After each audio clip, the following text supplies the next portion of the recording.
Govijana Ballabha Girivaradari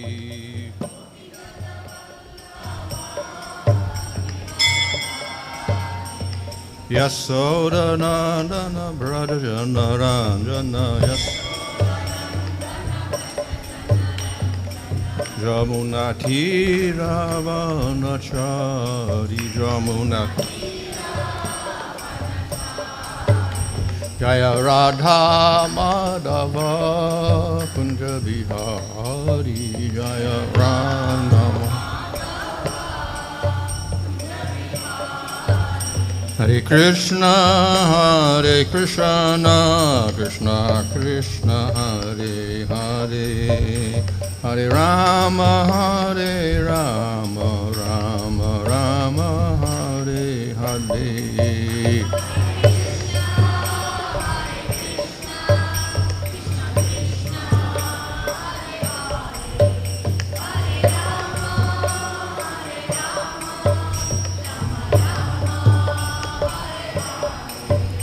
Jaya Prabhupada, Prabhupada, Prabhupada, Jaya Prabhupada, Jaya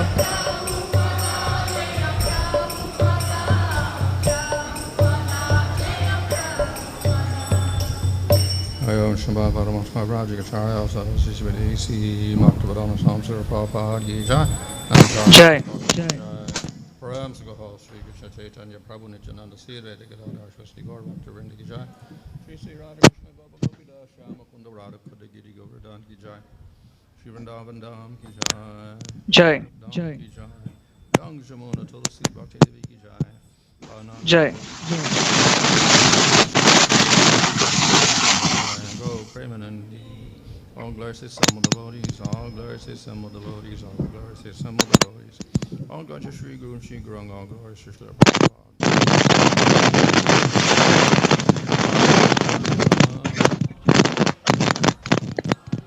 Om Namo Bhagavate Vasudevaya. Om Namo Bhagavate Vasudevaya. Namo Om Vishnuvanaya Krishna Prasthaya Bhutale Srimate Bhaktivedanta Swami Niti Namane. Namaste Saraswata Devi Gauravani Prachadane Nirvashesha Shunyavani Patsakade Sakarane Sri Krishna Chaitanya Prabhu Nityananda Sri Advaita Gadadhar Shivasri Gaur Bhakta Vrinda Hare Rama Hare Rama Rama Rama Hare Hare. Reading from Srimad Bhagavatam Canto 11 chapter 24 verse 19. Prakṛtir yasyopādānam ādhāraḥ puruṣaḥ paraḥ sato bhivyañjakaḥ kālo Brahma tritayaṁ aham.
prakṛtiḥ, material nature, yasya, of which, upādānam, ingredient cause, ādhāraḥ, foundation, puruṣaḥ, personality of Godhead, paraḥ, supreme, sato, of the real, abhivyañjakaḥ, agitating agent, kālo, time, Brahma, absolute truth, tat, this, tritayaṁ, group of three, two, but, aham, I. Translation: material universe may be considered real, having nature as its original ingredient and final state. Lord Mahā-Viṣṇu is the resting place of nature, which becomes manifest by the power of time.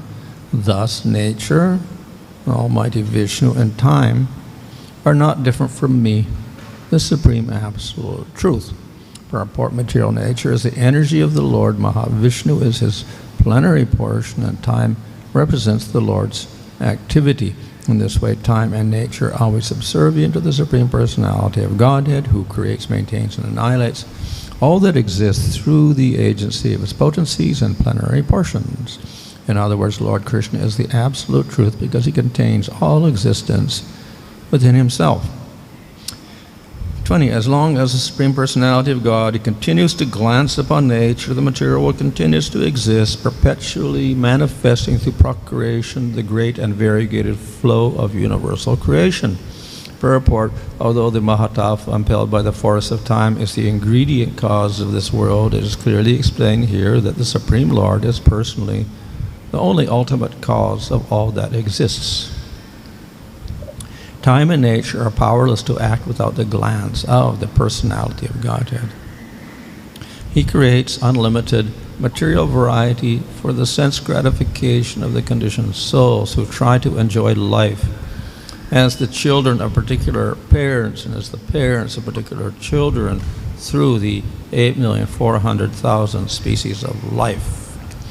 I am the basis of the universal form which displays endless variety through the repeated creation, maintenance, and destruction of the planetary systems, originally containing within itself all planets in their dormant state. My universal form manifests the varieties of created existence by arranging the coordinated combination of the five elements. Purport: according to Sridhar Swami, the word Maya refers to the Lord in his form as eternal time. At the time of annihilation, the mortal body of the living being becomes merged into food, food merges into grains, grains merges back into earth, earth merges into subtle sensation and fragrance, fragrance merges into water, water further merges into its own quality, taste. That taste merges into fire, which merges into form, form merges into touch, and touch merges into ether, ether finally merges into the sensation of sound.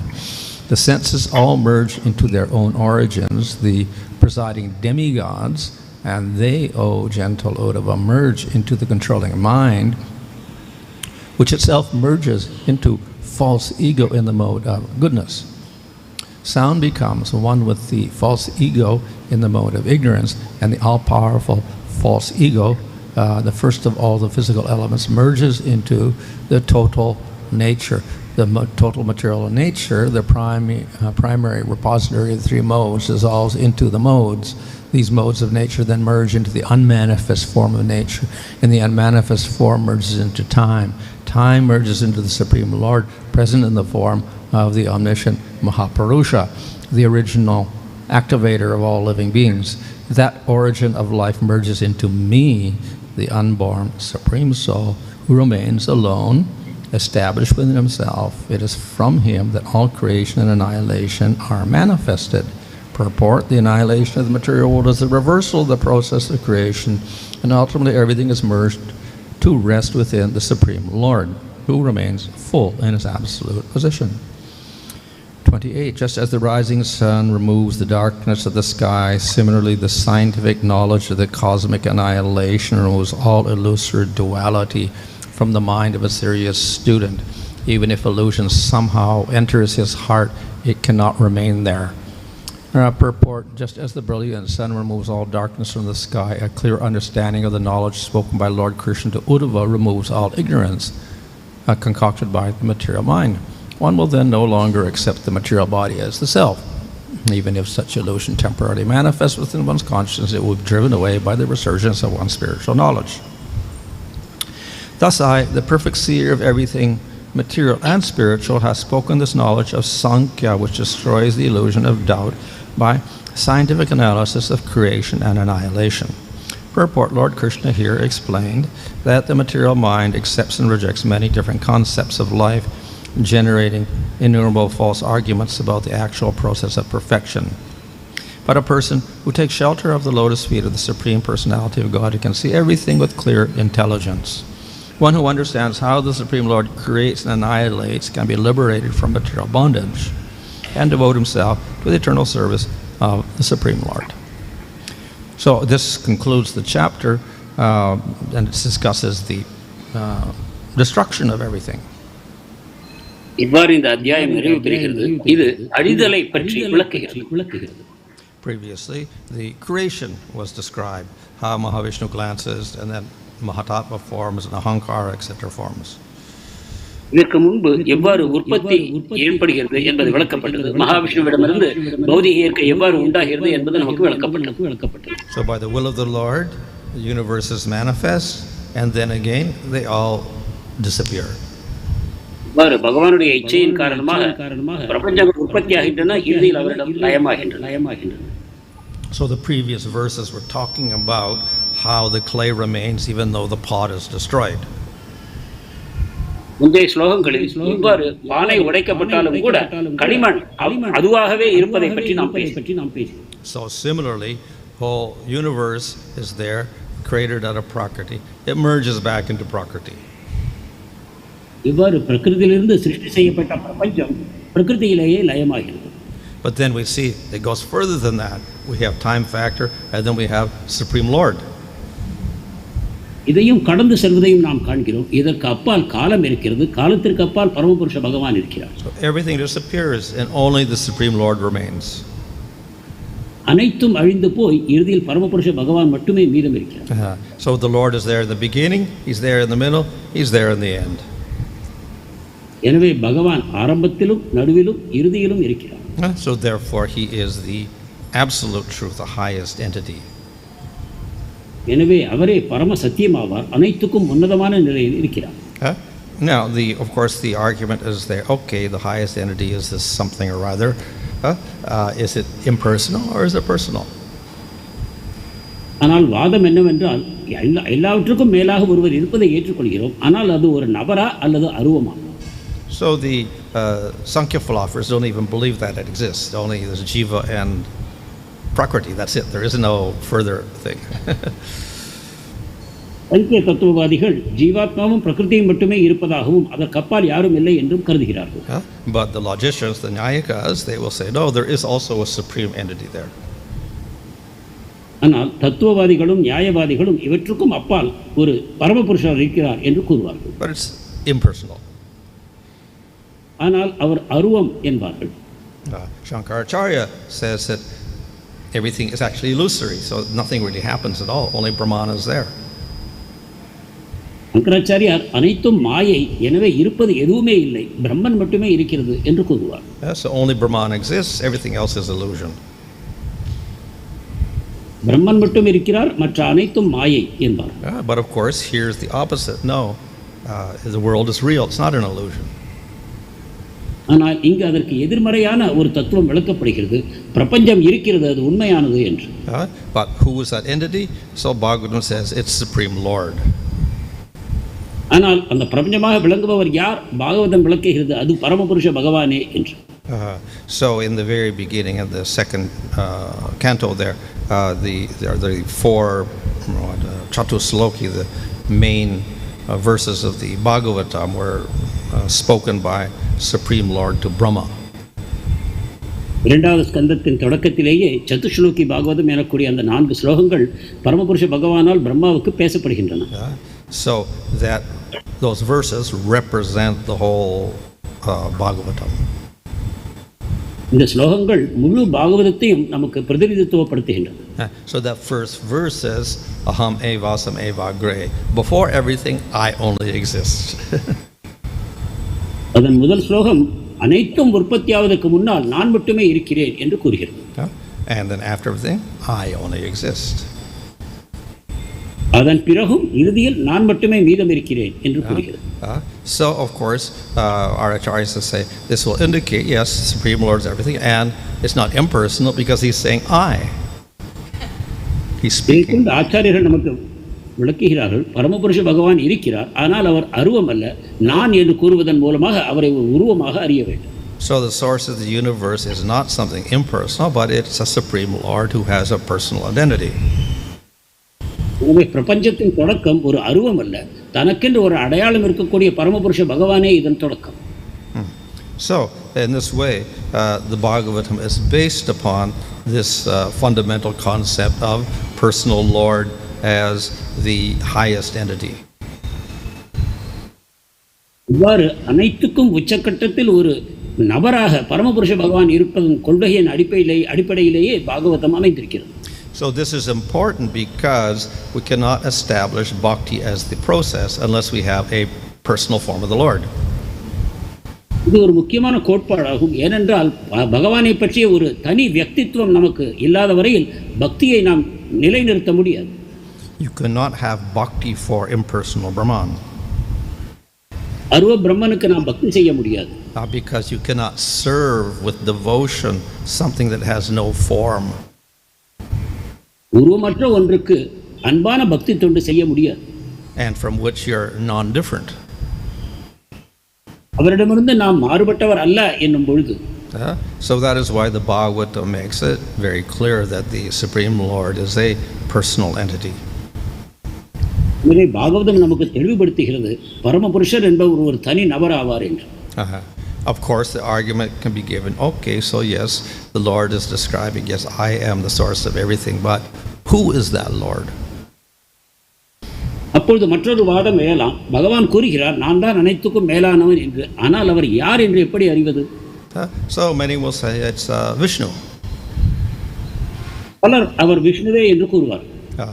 Because we have Upanishads that also talk about this and says I am there before everything, etc. So by context it should be Vishnu. உபனிஷத்துகளும் இதையே பேசுகின்றன. அனைத்துக்கும் முன்னால் நான் இருக்கிறேன் என்று கூறப்படுகிறது. எனவே இவை அனைத்தும் விஷ்ணுவையே குறிக்கிறது என்று கூறலாம். And even in the Bhagavatam itself, there is Brahma meditating because he can't create the universe, and then the Lord appears before him, so we assume it is Vishnu. பாகவதத்திலும் கூட பிரம்மதேவர் தியானிக்கிறார், தன்னால் சிருஷ்டியை செய்ய முடியவில்லை என்று. அப்பொழுது கர்ப்போதகசாயி விஷ்ணுவின் மூலமாக அவர் உபதேசத்தை பெறுகிறார். And then there's a description of how Brahma sees Vaikuntha, it seems. அதே சமயத்தில் பிரம்மா வைகுண்டத்தின் தரிசனத்தை பெறும் விளக்கத்தையும் நமக்கு தரப்படுகிறது. So then people will say, okay, so we'll accept the scripture perversion as Narayan, Vishnu. எனவே அந்த பரமபுருஷர் நாராயணர் என்பதை ஏற்றுக்கொள்வோம் என்று மக்கள் கூறலாம். But then our acharyas say, no, actually it's Krishna. ஆனால் நமது ஆச்சாரியர்கள் கூறுகிறார்கள் இல்லை, அது கிருஷ்ணரே என்று. So the whole thing is Krishnastu Bhagavan Swayam. So ultimately the I who is speaking must be Krishna. கிருஷ்ணஸ்து பகவான் ஸ்வயம் என்னும் அடிப்படையில் அனைத்துக்கும் அடிப்படையாக பேசுபவர் கிருஷ்ணரே ஆவார் என்று அறிய வேண்டும். So this of course also it corresponds to the Brahma Samhita where Brahma meditates and then he hears the flute sound of Krishna. So it's Krishna that gives him instructions and Brahma Samhita. இது பிரம்ம சம்ஹிதையோடும் ஒத்துப்போகிறது. பிரம்மதேவர் பிரம்ம சம்ஹிதையில் தியானம் செய்யும் பொழுது பகவானுடைய குழலோசையை கேட்கிறார். அதன் மூலமாக அவருக்கு அனைத்து ஞானங்களும் வழங்கப்படுகின்றன. So this way there is no contradiction to the main theme of the Bhagavatam. இவ்வாறு பாகவதத்தில் பெரிய முரண்பாடு எதுவும் இல்லாமல் இருப்பதை நாம் காண்கிறோம். So once we've established that Supreme Lord, then the process of bhakti is established. இவ்வாறு பரமபுருஷர் நிலைநிறுத்தப்பட்ட பிறகு பக்திக்கான அடிப்படை நமக்கு தயாராகிவிட்டது. But you cannot establish bhakti unless we establish the identity of the jiva. பகவானுடைய அடையாளத்தை நாம் தீர்மானம் செய்யாத வரையில் பக்தியை நாம் தீர்மானம் செய்ய முடியாது. If we claim that the jiva is a temporary phenomena, a spark of Brahman that merges back in Brahman, then where the jiva merges in Brahman, there's no more bhakti. So it's not an eternal process. ஜீவன் தற்காலிகமானவர், இறுதியில் பிரம்மனில் கரைந்து போகிறார் என்று நாம் கொள்வோமானால் பக்திக்கான வாய்ப்பு ஏதும் இல்லை. ஏனென்றால் இறுதியில் ஜீவனும் இல்லாமல் போகிறார். So therefore, the identity of the jiva as an eternal spiritual particle must also be established. எனவே ஜீவாத்மா நிரந்தரமான व्यक्तित्वம் உடைய அவரும் ஒரு தனிநபர் என்பதையும் நாம் நிரூபிக்க வேண்டும். And then bhakti can also be established as an eternal principle. அதன் பிறகு பக்தி ஒரு சாஸ்வதமான கொள்கையாக நாம் ஏற்றுக்கொள்ள முடியும். So in this way we have to define very clearly Supreme Lord and the jiva. இவ்வாறு பரமபுருஷ பகவானையும் ஜீவாத்மாவையும் நாம் தெளிவாக வரையறுக்க வேண்டும். And then we also have to describe what is the goal of the jiva. அதற்கு பிறகு ஜீவாத்மாவின் இறுதி லட்சியம் என்ன என்பதையும் நாம் தீர்மானிக்க வேண்டும். So in one sense the goal and the process of bhakti are non-different. ஒரு விதத்தில் பக்தியின் லட்சியமும் இந்த லட்சியமும் வேறுபாடு உள்ளவை அல்ல. Bhakti and prema we can equate, they're the same thing. பக்தியையும் பிரேமையையும் நாம் ஒன்றாக கூற முடியும். So that makes bhakti eternal. It's not given up when you attain prema. இவ்விதமாக பிரேமையை நாம் அடைந்த பிறகும் பக்தியை நாம் விட்டுவிடுவதில்லை, தொடர்ந்து செய்கிறோம். But then what's the difference? The difference is the experience. இவற்றுக்குள் உள்ள வேற்றுமை என்ன என்றால் நமது அனுபவத்தில் தான் வேற்றுமை இருக்கிறது. So in prema one experiences bliss. பிரேமையில் ஒருவர் ஆனந்த பரவசத்தை உணர்கிறார். And that bliss is eternal. அந்த பரவச ஆனந்தம் நிரந்தரமானது. So no one can argue with the fact that the jiva wants bliss and he wants eternal bliss. எனவே ஜீவாத்மாவுக்கு நிரந்தரமான ஆனந்தம் வேண்டும் என்பதில் யாருக்கும் எந்தவிதமான வேறுபாடும் இல்லை. So therefore to state that the goal of the jiva is eternal bliss is nothing surprising. எனவே ஜீவாத்மாவுக்கு ஒரு நிரந்தரமான ஆனந்தத்திலேயே ஆர்வம் இருக்கிறது என்பதை யாரும் மறுத்து பேசப் போவதில்லை. But the whole process is that we have to establish first a Supreme Lord and then we have to worship a Supreme Lord. That's how we get the bliss. நான் இதுக்கு ஆரம்பமாக நாம் ஒரு பரமபுருஷ பகவானை யார் என்று தீர்மானம் செய்து அவருக்கு நாம் வழிபாடு செய்ய வேண்டும். அதன் பிறகு அந்த ஆனந்தத்தை நாம் அடைய முடியும். So therefore all these principles have to be established very definitely. எனவே இந்த கொள்கைகள் அனைத்தையும் தீர்மானமாக நாம் முதலில் நிலைநிறுத்த வேண்டும். That is Supreme Lord, Jiva, Bhakti and Prema. அதாவது பரமபுருஷ பகவான், ஜீவாத்மா, பக்தி மற்றும் பிரேமை. So that's established in those Chatusloki. இந்த அம்சங்கள் சதுஸ்லோகியில் தீர்மானமாக நமக்கு தரப்படுகின்றன. And of course that is also, we can say, the theme of all scriptures. மேலும் அனைத்து சாஸ்திரங்களும் இதையே கூறுகின்றன என்பதை நாம் அறிய வேண்டும். And so that is why Lord Chaitanya says that all scriptures ultimately teach sambandha, avidya and prayojana. இதனால் தான் சைத்தன்ய மகாபிரபு கூறுகிறார், அனைத்து சாஸ்திரங்களும் நமக்கு மூன்று விஷயங்களையே கற்றுத் தருகின்றன: சம்பந்தம், அபிதேயம், பிரயோஜனம். And these themes are repeated throughout the Bhagavatam. Bhagavatam முழுவதிலுமே இதுதான் மீண்டும் மீண்டும் வலியுறுத்தப்படுகிறது. So here we have established, okay, Lord is the ultimate. So we're establishing this sambandha position of the Supreme Lord. இங்கு பரமபுருஷ பகவான் தான் அனைத்துக்கும் இறுதியில் இருக்கிறார் என்பதன் மூலமாக சம்பந்தம் நமக்கு உணர்த்தப்படுகிறது. And similarly, we'll see other scriptures will do the same thing. They will establish the prominence of the Supreme Lord. அதே போல இதர சாஸ்திரங்களும் நமக்கு பரமபுருஷ பகவான் இருப்பதை நமக்கு நிலைநிறுத்தி சம்பந்த ஞானத்தை தருகின்றன. It is said that Bhagavatam is the natural commentary of Vedavyas himself upon the Brahma Sutras. பிரம்மசூத்திரத்தின் மேல் வேதவியாசர் எழுதிய நேரடியான உரையே பாகவதம் என்றும் கூறப்படுகிறது. So that naturally, whatever was stated in Chatusloki and in the Bhagavatam is stated in Brahma Sutras. எனவே இயல்பாகவே சத்துஸ்லோக்கியும் பாகவதத்திலும் என்ன கூறப்பட்டிருக்கிறதோ அதுவே பிரம்மசூத்திரத்திலும் இருக்கிறது என்று அறிய வேண்டும். So sometimes the Vedanta Sutras called 4 chapters. That's சில சமயங்கள் Vedant and what are the 4 chapters? 2 chapters to discuss position of Supreme Lord. சில சமயங்களில் வேதாந்த சூத்திரம் 4 அத்தியாயங்களே என்று கூறப்படுகிறது. அதில் 2 அத்தியாயங்கள் பரமபுருஷ பகவான் யார் என்பதை தீர்மானம் செய்கின்றன. 1 chapter to describe abhideya, the process bhakti. ஒன்று அபிதேயம் அல்லது பக்தி வழிமுறையை பற்றி கூறுகிறது. And 1 chapter to explain prayojana, prema. ஒரு அத்தியாயம் பிரயோஜனமாக பிரேமையை விளக்குகிறது. So of course the Brahma Sutras are an explanation of Upanishads. இதற்கு பிறகு பிரம்மசூத்திரத்தில் மீதம் இருக்கக்கூடிய விஷயங்கள் அனைத்தும் உபனிஷத்துகளை விளக்குகின்றன. And the Upanishads are the essence of the Vedas. உபனிஷத்துகள் வேதங்களின் சாரம். So Vedas, Upanishads, Brahma Sutras and Bhagavatam all say the same thing. எனவே வேதம், உபனிஷத், பிரம்மசூத்திரம் மற்றும் பாகவதம் அனைத்தும் ஒரே விஷயத்தையே கூறுகின்றன. So just to show this, then Jiva Goswami writes the Sandarbhas. இதை நமக்கு விளக்குவதற்காகத்தான் ஜீவ கோஸ்வாமி சந்தர்ப்பங்களை எழுதுகிறார். And in Bhagavad Sandarbha, Paramatma Sandarbha, and Krishna Sandarbha, he establishes sambandha. பாகவத சந்தர்ப்பா, பரமாத்மா சந்தர்ப்பா மற்றும் கிருஷ்ண சந்தர்ப்பங்களில் பரமபுருஷ பகவான் கிருஷ்ணரே என்று நமக்கு எடுத்துரைக்கிறார். In Bhakti Sandarbha, he established abhideya, bhakti. பக்தி சந்தர்ப்பத்தின் மூலமாக அபிதேயம் அதாவது பக்தியை நிலைநிறுத்துகிறார். And Priti Sandarbha, he establishes prema.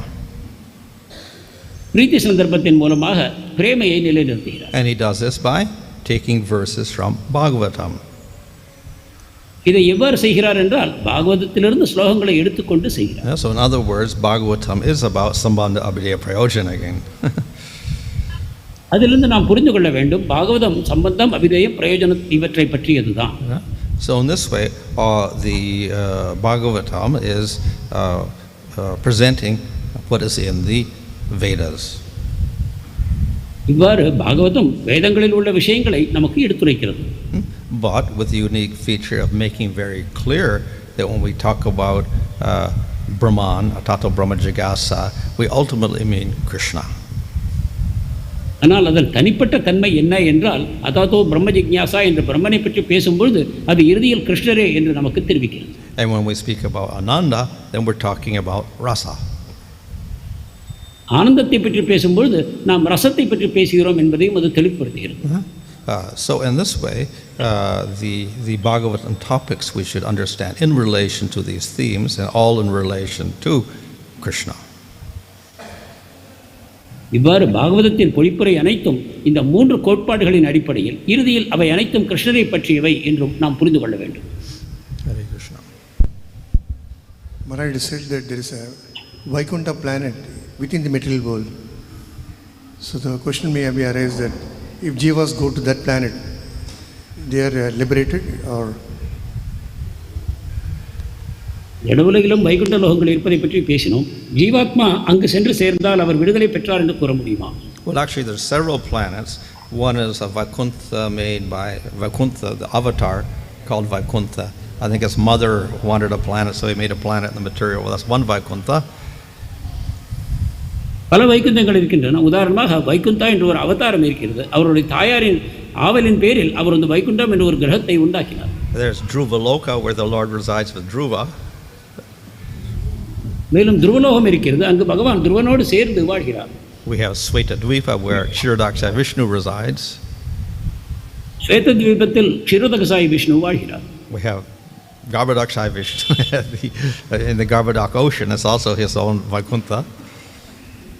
மேலும் கர்ப்ப சமுத்திரத்தில் கர்ப்போதகசாயி விஷ்ணு தன்னுடைய சொந்தமான வைகுண்ட கிரகத்தில் வாழ்கிறார். And then Rupa Goswami also describes that Matsya and Kurma and other avatars also have the particular lokas in the material world. மேலும் ரூப கோஸ்வாமி கூறுகிறார் மத்ஸ்ய கூர்மா போன்ற அவதாரங்களும் கூட தனக்கென்று ஒரு தாமத்தை இந்த ஜட பிரபஞ்சத்திலேயே பெற்றிருக்கிறார்கள் என்று அறிவிக்கிறார். So a jiva who attains prema then can go to any one of these places, or he can go to the spiritual world also. It's non-different. எனவே பிரேமையை அடைந்த ஒரு ஜீவாத்மா இந்த ஜடவுலகில் உள்ள கிரகங்களுக்கும் செல்லலாம் அல்லது இதற்கு அப்பால் இருக்கக்கூடிய வைகுண்டத்திற்கும் போகலாம். அனைத்தும் ஒன்றுதான்.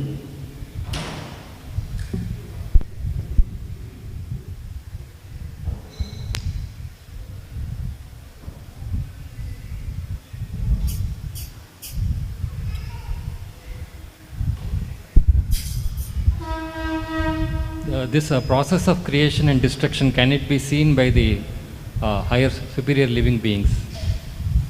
Can it be visually seen at the time? Well, they're not there. They're only created afterwards. In other words, living beings and their bodies are created by Brahma once the universe is formed, so they can't see Mahā-Viṣṇu glancing or Mahā-Tattva, ahaмкāra, all these things, because they don't even exist at that time. The jivas are just not even put into the material world at that time. I mean the secondary creation and destruction. This process of the elements going and combining all this, can it be seen? Huh? These elements manifesting and getting destroyed. Secondary creation and destruction, can it be seen? Can it be seen? Yeah. Well, again, there in secondary creation, that's where the living entities are created. So from Brahma, he creates the animals and the plants and the devatas and the human beings, etc. So obviously they can't see that because they're just getting created at that time. தோற்றம் அழிவு போன்ற விஷயங்களை உயர்ந்த உயிர்வாழிகள் காண முடியுமா என்பது கேள்வி. மகாராஜர் கூறிய பதில், உயிர்வாழிகள் அனைத்துமே பிரம்மாவினால் சிருஷ்டிக்கப்படுகின்றன என்ற காரணத்தினால் தோற்றத்தையும் அழிவையும் அவர்கள் பார்க்க வாய்ப்பு இல்லை என்று. மேலும் கேட்கப்பட்ட கேள்வி என்னவென்றால், முதலில் விஷ்ணு உண்டாக்கிய பிறகு பிரம்மதேவர் சிருஷ்டி செய்கிறார், அந்த சிருஷ்டியை காண முடியுமா என்ற கேள்விக்கும் மகாராஜர் கூறிய பதில், பிரம்மதேவரே உயிர்வாழிகளுக்கு சரீரங்களை தருகிறார், எனவே அதற்கும் வாய்ப்பு இல்லை. So the living entities can see creation and destruction of the individual bodies, that is birth and death as we know it. ஆனால் தனிப்பட்ட விதத்தில் ஒருவர் உடலை பெறுவது, மீண்டும் மரணம் அடைவது, இவற்றை நாம் அறிந்திருக்கிறோம். And the devatas can see the creation and destruction that occurs when the different yugas manifest. அதே போல உயர் கிரகத்தில் உள்ள தேவர்கள் வேறு யுகங்களில் வேறு உற்பத்தி உண்டாவதை அவர்களால் காண முடியும். And if you're on Brahma Loka, then you see the destruction of Indra, etc., because there's 14 Indras in one day of Brahma. பிரம்மலோகத்தில் இருப்பவர் இந்திரலோகத்தின் அழிவையும் பார்க்க முடியும், ஏனென்றால் பிரம்மாவின் ஒரு தினத்தில் 14 இந்திரர்கள் தோன்றுகிறார்கள். And of course they can see the destruction of the whole universe, so to speak, at the night of Brahma. மேலும் பிரம்மதேவரின் இரவு வரும்பொழுது இந்த பிரபஞ்சம் முழுவதும் அழிவதையும் அவர்கள் காண முடியும். But that's as far as they can see. இவ்வளவுதான் அவர்கள் அதிகபட்சமாக காணக்கூடியதாகும்.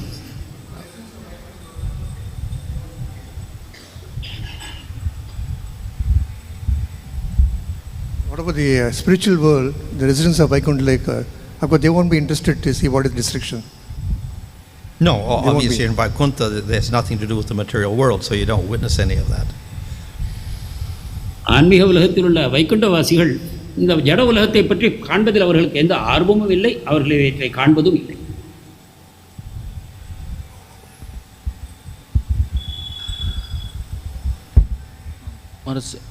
You are explaining this first shloka of Chatur Shloki was, that aham evasma evagre. Okay, so there this Mayavadi, they take the aham means, they take like, only the Supreme Lord, Brahman, they take it. Okay, but according to Vaishnava explanation, aham means living entity included with the Lord. So, but if you take the direct meaning, means not the Lakshana, only that Brahman is exist, nothing else. Only I exist. Oh, yeah, okay. Yeah. If we take very direct meaning, it means only I existed, nothing else existed. Yeah. சதுஸ்லோகியின் முதல் ஸ்லோகத்தில் அகம் என்று பகவான் கூறுவது மாயாவாதிகள் பிரம்மம் பேசுவதாக கூறுவார்கள். ஆனால் நாம் கூறும்பொழுது அதில் கிருஷ்ணர் பேசுகிறார், அவருக்குள் ஜீவாத்மாக்கள் அனைத்தும் இணைந்திருக்கின்றன என்று நாம் கூறுகிறோம். அப்பொழுது அதுவும் பிரம்மம் என்ற பொருளையே தருகிறது. மகாராஜர் அதை ஆமோதிக்கிறார். But then we can protest that, well, then what happens to the spiritual world? It doesn't exist. It's temporary also? No, it has to be eternal. So the Lord, His Dhamma, and the living entities there have to be eternal also. So then when it says I, it means all of these things together exist eternally. ஆனால் நாம் ஒரு கேள்வியை எழுப்பலாம், கிருஷ்ணர் மட்டுமே இருக்கிறார் என்றால் அப்பொழுது அந்த வைகுண்ட லோகங்கள் இல்லையா, அவையும் தற்காலமாக உண்டாக்கப்பட்டு அழிக்கப்படுகின்றனவா என்ற கேள்வி எழலாம். எனவே இந்த பதிலை நாம் சரியாக புரிந்து கொள்வது எவ்வாறு என்றால், பகவான் இந்த வைகுண்ட லோகங்களோடு இணைந்து நிரந்தரமாக இருக்கிறார் என்று அந்த அகம் என்ற பதத்தை நாம் புரிந்து கொள்ள வேண்டும். So it's not literal definitely, but it has to be done because otherwise there'll be contradiction with other statements of Scripture. இவ்வாறு நாம் அந்த பொருளை எடுத்துக்கொள்ளாவிட்டால் இதர சாஸ்திரங்களோடு முரண்பாடை நாம் காண ஆரம்பிப்போம். So we can see also that in normal language we may also use the same type of figure of speech. சாதாரணமாக நாம் மக்களோடு பேசும்பொழுதும் கூட இந்த விதமாக நாம் பேசுவதை பார்க்கிறோம். So we can say the Prime Minister of India gets on the airplane. இந்தியாவின் பிரதம மந்திரி விமானத்தில் ஏறினார் என்று நாம் சில சமயம் கூறுவோம். But we understand he doesn't get on alone. There must be a pilot there, there must be his secretary there, there must be so many other people there to do things on the airplane, the stewardesses, everybody goes on the airplane. But he goes on the airplane, means everybody goes with him, his attendants go with him. ஆனால் நாம் புரிந்து கொள்கிறோம், பிரதம மந்திரி விமானத்தில் ஏறினார் என்றால் விமான ஓட்டி, பணிப்பெண்கள் மற்றும் அவருடைய காரியதரிசிகள் அனைவரும் அந்த விமானத்தில் ஏறினார்கள் என்பதை நாம் அறிகிறோம். So therefore the lakshana can be used where necessary. As we say, there's a village on the Ganga river. So obviously it's not floating on top of the Ganga, it's on the bank of the Ganga, so we have to necessarily say it doesn't mean on the Ganga but on the bank of the Ganga, because otherwise it doesn't make sense. இவ்வாறு நேரடியான பொருள் நமக்கு சரியான விளக்கத்தை தராத பொழுது இந்த லட்சண அர்த்தத்தை நாம் எடுத்துக்கொள்ளலாம். உதாரணமாக கங்கையில் இருக்கும் கிராமம் என்று ஒரு கூறுவாரானால் அந்த கிராமம் கங்கையில் இல்லை, கங்கை நதியின் கரையில் தான் இருக்கிறது என்பதை நாம் அறிந்து கொள்கிறோம். Do they have this concept like in the Nityavadya Nityamukta concept? What? That this Brahmavadi or Mayavadi, do they have this concept of this Nityavadya Nityamukta? They don't accept this. The jivas don't exist. Yeah. But Srimad Bhagavatam we see there is a statement regarding this. How do they explain this Nityavadya Nityamukta? How do they explain that? பிரம்மவாதிகள் நித்தியபத்தர் நித்தியமுக்தர் என்ற கொள்கைகள் அவர்களுக்கு இருக்கின்றனவா, இதை அவர்கள் எவ்வாறு விளக்குகிறார்கள்? A little bit of Brahman falls under ignorance, and then when it's liberated, then it's back into Brahman. பிரம்மனில் ஒரு சிறு பகுதி மாயைக்குள் விழுகிறது, அதன் பிறகு அது முக்தி அடைகிறது, அப்பொழுது மீண்டும் அது பிரம்மன் ஆகிறது. இவ்வாறு தான் அவர்கள் விளக்குவார்கள். Of course we can argue, well, that Brahman changes. Part of it becomes separated, then reunites with this change in Brahman. அப்பொழுது நாம் அவர்களுக்கு பதிலுக்கு வாதிக்கலாம், பிரம்மனின் ஒரு சிறு பகுதி மாயைக்குள் வருகிறது, மீண்டும் பிரம்மனாக மாறுகிறது என்றால் பிரம்மனுக்குள் விகாரம் உண்டாகிறது, மாற்றம் உண்டாகிறது, அது உங்கள் கொள்கைக்கு முரணானது என்று நாம் கூறலாம். And of course you could also argue, well, how can ignorance operate on the Supreme Lord, and what is it if it doesn't exist? How can ignorance do anything? Unless there's something besides பகவானே இல்லை என்று கூறுகிறது, மாயை என்பதும் இல்லை என்று ஆகிறது. அப்பொழுது அந்த மாயை அவர் மீது எவ்வாறு செயல்படுகிறது என்று நாம் விளக்க முடியாது. Hare Krishna Maharaj, two questions I have. One is the bhakti that is shown by the impersonalist towards the deity that they are worshipping. So what kind of a bhakti we can consider? The bhakti of an impersonalist or these other people, worshippers of Devata, is not real bhakti. Not the Vyas's bhakti. It's not the same thing. It doesn't. அருவவாதிகள் செய்யும் பக்தியை எவ்வாறு புரிந்து கொள்வது? அதற்கு மகாராஜ் கூறிய பதில், அருவவாதிகளும் தேவதைகளை வழிபடுபவர்களும் செய்வது உண்மையான பக்தி அல்ல. When we talk about bhakti, we ultimately mean pure bhakti. நாம் பக்தியை பற்றி பேசும்பொழுது தூய பக்தியை பற்றியே பேசுகிறோம். No, we have some people who will do a mixed bhakti, but they have faith in a Supreme Lord who is, has a form and he's beyond the material world. So that's one step down, but it's acceptable. சிலர் கலப்பட பக்தி செய்தாலும் கூட அனைத்துக்கும் அப்பால் பரமபுருஷ பகவான் இருக்கிறார், அவர் இந்த மாயைக்கு அப்பாற்பட்டவர் என்று அவருக்கு பக்தி செய்யும் பொழுது அது இரண்டாம் தரமான பக்தி என்றாலும் அதை நாம் ஏற்கிறோம். But then we have those who will worship Supreme Lord as a devata with a material body. So that is offensive. அதன் பிறகு பரமபுருஷரை ஒரு தேவராக பௌதிக சரீரம் உடையவராக சிலர் வழிபடுகிறார்கள். அதை நாம் ஏற்க முடியாது, அது அபராதமாகும். Or as the Mahā-Viṣṇu say, Vishnu is just a manifestation of sato good. So he's also material and ultimately temporary. அல்லது மாயாவாதிகள் கூறுவார்கள், விஷ்ணுவுடைய சரீரம் இந்த பௌதிக உடலால் பௌதிக இயற்கையால் ஆனதுதான், அதுவும் மாயை தற்காலிகமானது என்று அவர்கள் கூறுவார்கள். So all the worship that they may do is also temporary. எனவே அவர்களுடைய வழிபாடுகளும் தற்காலிகமானவை. So again, offensive. அதுவும் அபராதமாகிறது. So it doesn't lead to any results because of their bhakti and. Well, offenders to the Lord, what they do, they fall from their position. அத்தகைய பக்திக்கு நல்ல விளைவு உண்டாகாதா என்ற கேள்விக்கு மகாராஜர் கூறிய பதில், அபராதத்தை செய்வதன் மூலமாக தன் நிலையிலிருந்து விழுவது மட்டும்தான் ஏற்படும். And one more question, Maharaj, like when this winding up process of the universe is happening, So there is no role of Shambhu there because Shambhu was created before the creation. So there is no role of Shambhu there. When the winding up process of the universe is happening, there is no role of the Shambhu, Lord Shambhu. Well, actually, she was eternal. So he manifested in the world as Vishnu also manifests through Brahma or anybody else, but he's actually eternal. So therefore, at the end, he's there, and he causes destruction because he's in charge of Tamagun.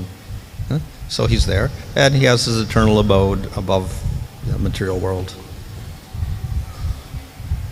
பிரளயத்தில் சிவபெருமானுக்கு பங்கு இல்லையா? ஏனென்றால் அவரும் பிரம்மதேவரிடமிருந்தே தோன்றுகிறாரே என்ற கேள்விக்கு மகாராஜருக்குரிய பதில், சம்பு அதாவது சிவபெருமான் பிரம்மதேவருக்கும் அப்பாற்பட்டவர். அவருக்கு என்று ஒரு தாமம் ஜடவுலகத்திற்கு அப்பால் இருக்கிறது. அவர் ஜடவுலகத்திற்குள் தோன்றுவது ஒரு காரணத்திற்காகத்தான். இறுதியில் பிரளயம் உண்டாக வேண்டும் என்னும் பொழுது சிவபெருமான் அந்த பொறுப்பை ஏற்றுக்கொள்கிறார். அந்த பிரளயத்தை அவர் நடத்தி வைக்கிறார். Few online questions. Hare Krishna Maharaj.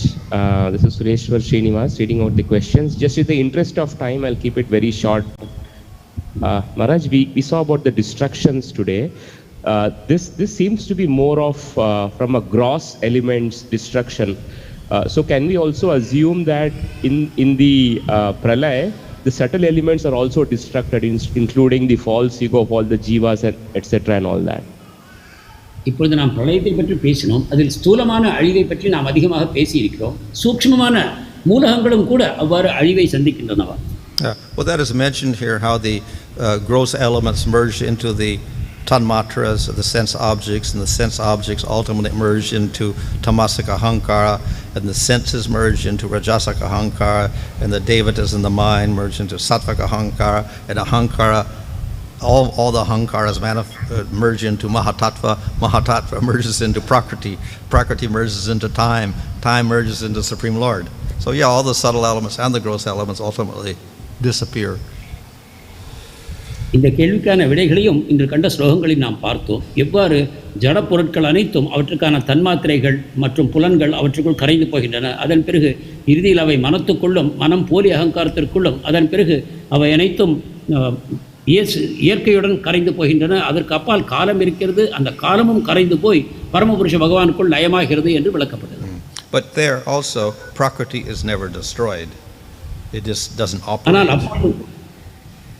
ஆனால் அப்பொழுதும் கூட பிரகிருதி அழிந்து போவதில்லை, செயல்பாடு நிறுத்தப்படுகிறது, அவ்வளவுதான். But it is so subtle aspect of matter that no one could ever detect what it is. It's impossible to describe. இது ஜட பொருட்களின் மிக மிக சூக்ஷ்மமான நிலை என்பதனால் அதை யாரும் காணவோ விளக்கவோ முடியாது. And from it come infinite number of universes. அதிலிருந்து கணக்கற்ற பிரபஞ்சங்கள் தோன்றின. Maharaj mentioned a point about the Srimad Bhagavatam is all about sambandha, abhideya and prayojana. But then we also see that in second canto it is mentioned that the 10 topics, atra sarga, visarga and ishanu katha and all that, Maharaj. The latter one is that the external reason and the former one is that the internal reason of Srimad Bhagavatam. Formal? Maharaj, sorry, I'll repeat that question, Maharaj, maybe a little unclear. Maharaj mentioned the point of, Prabhu will split the question, that the whole purpose of Srimad Bhagavatam is to establish sambandha, abhideya and prayojana. Bhagavatam சம்பந்தம், அபிதேயம், பிரயோஜனம் என்ற 3 கோட்பாடுகளை பற்றியது என்று நீங்கள் கூறினீர்கள். Yeah. But then we also see in second canto that the 10 topics of Srimad Bhagavatam is mentioned, including ashraya. How do we look at that, Maharaj? Well, as I mentioned, ஆனால் பாகவதத்தின் 10 தலைப்புகள் 2வது ஸ்கந்தத்தில் கூறப்படுகின்றன. அவற்றில் ஆஷ்ரயா வரை 10 விஷயங்கள் தரப்படுகின்றன. As I mentioned previously, the whole purpose of those topics is to show how everything, the 9 topics, are related to asraya. So in other words, asraya is the supreme entity. So this establishes sambandha. இந்த முதலில் உள்ள 9 தலைப்புகளும் ஆශ්‍රயம் என்னக்கூடிய பரமபுருஷ பகவானிடம் நம்மை கொண்டு சேர்ப்பதற்காகவே இருக்கின்றன. எனவே ஆශ්‍රயமே அனைத்துமாக இருக்கும் காரணத்தினால் சம்பந்த ஞானம் விளக்கப்பட்டது. So all of these topics establish the position of the Supreme Lord in relation to everything in the material world. எனவே இந்த அனைத்து 9 தலைப்புகளும் ஜடவுலக தொடர்பில் அனைத்திற்கும் சம்பந்தமாக பரமபுருஷ பகவான் இருக்கிறார் என்னும் கொள்கையை வெளிப்படுத்துகின்றன. Maharaj, those Chatushlokiyam on Srimad Bhagavatam is different from the entire Paribhasa Sutra of Srimad Bhagavatam, which is Krishnastu Bhagavan Swayam. So how do we understand this, that sometimes Paribhasa Sutra can be different than those Chatushloki? Well, பாகவதத்தின் பரிபாஷ சூத்திரம் மற்றும் சதுஸ்லோகி பாகவதங்களில் ஏன் முரண்பாடு காணப்படுகிறது? we can all say that it's Krishnastu Bhagavan Swayam is the main topic, and then Sambandha will establish that. கிருஷ்ணஸ்து பகவான் ஸ்வயம் என்பது முக்கியமான தலைப்பாகவும் சம்பந்தம் என்பது அதை விளக்குவதாகவும் நாம் கொள்ளலாம். So in other words, I exist before everything else. The first of the 4 things establishes Krishnastu Bhagavan Swayam. அதாவது அனைத்திற்கும் முன்னால் நான் இருக்கிறேன் என்று சொல்லக்கூடிய முதல் ஸ்லோகம் கிருஷ்ணஸ்து பகவான் ஸ்வயம் என்பதை விளக்குகிறது. Kalanidhi Prabhu, there is a question on Tamil. Can you please read that out? I will read that. Hare Krishna. தண்டவத் Pranam Maharaj. முழுமுதற் கடவுள் என்ற வார்த்தையை பகவான் கிருஷ்ணரை தவிர பகவான் சைத்தன்யருக்கும் பயன்படுத்தலாமா? மேலும் பிற ஏதேனும் விஷ்ணு தத்துவ பெயருக்கும் பயன்படுத்தலாமா? Supreme Personality of Godhead, this particular title should we use only for Lord Krishna, or can we use it for Chaitanya Mahaprabhu and also for other Vishnu Tattvas? Oh, he said, okay. Yeah, so that term is actually a translation of Bhagavan, and we can use it for all forms of the Lord. Actually, Supreme Personality of Godhead is an expansion of the word Bhagavan only. No. So for all the expansions of the Lord, we can use. Translation of Bhagavan. பகவான் என்பதன் விளக்கமே முழுமுதற் கடவுள் என்பதாகும். எனவே அந்த தலைப்பை நாம் பகவானுடைய எந்த விதமான விரிவங்கத்திற்கும் நாம் பயன்படுத்தலாம். Thank you so much, Maharaj. That is all for today. Hare Krishna. Anand pranams.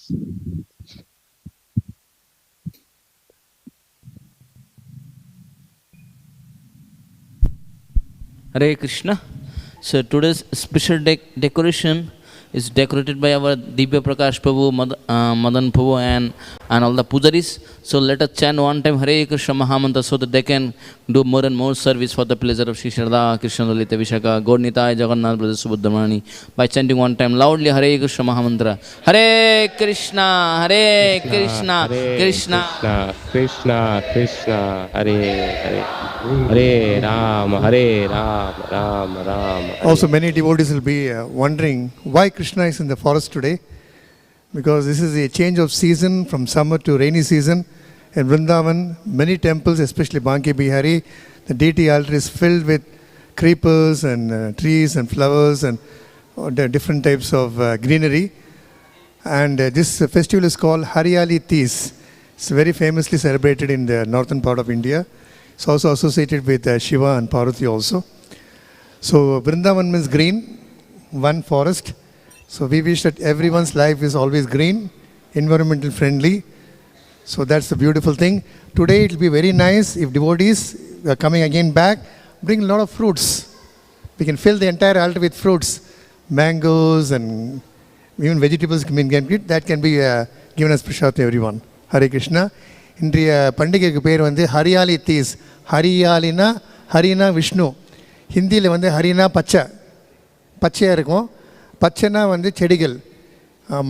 வெயில் காலத்துலேருந்து மழை காலம் வந்து வரப்போகிறது. பிருந்தாவனத்தில் வந்து எல்லா செடி கொடிகளும் பச்சையாக இருக்கும், நிறைய எல்லாம் இலைகளால். ஸோ கிருஷ்ணர் ராதையை வந்து ஊஞ்சலில் உட்கார வச்சு எல்லோரும் வந்து கொண்டாடுவாங்க. ஸோ அங்கே இருக்கிற எல்லா கோவில்லையும் வந்து இந்த மாதிரி வந்து பர்டிகுலர் ராதாகிருஷ்ண ஆல்டர் வந்து செடிகளால் அலங்காரம் பண்ணுவாங்க. இன்றைக்கி செடிகளை அலங்காரம் பண்ண நம்ம பேஸ் பாய்ஸ்க்கு வந்து ஷியாம்பரம் சொன்ன மாதிரி 2 மணி நேரம் உட்காந்து இருக்கிற இலையெல்லாம் வந்து இன்னும் கொஞ்சம் வேலை இருக்குது. Will be feeling that also. அடுத்த வருஷம் 3 ஆல்டருக்கும் all the 3 altars also will do it. Hare Krishna. நீங்கள் கோவிலுக்கு வரைச்சா you can bring lot of fruits today. Mangoes, bananas and jack fruit, water fruits you can bring. Please offer to the lords. ஏற்கனவே fruits இருக்குது, ஆப்பிள்ஸ்லாம். அந்த ஆப்பிள்ஸ்லாம் வந்து transcendental apple. We can give the real fruits.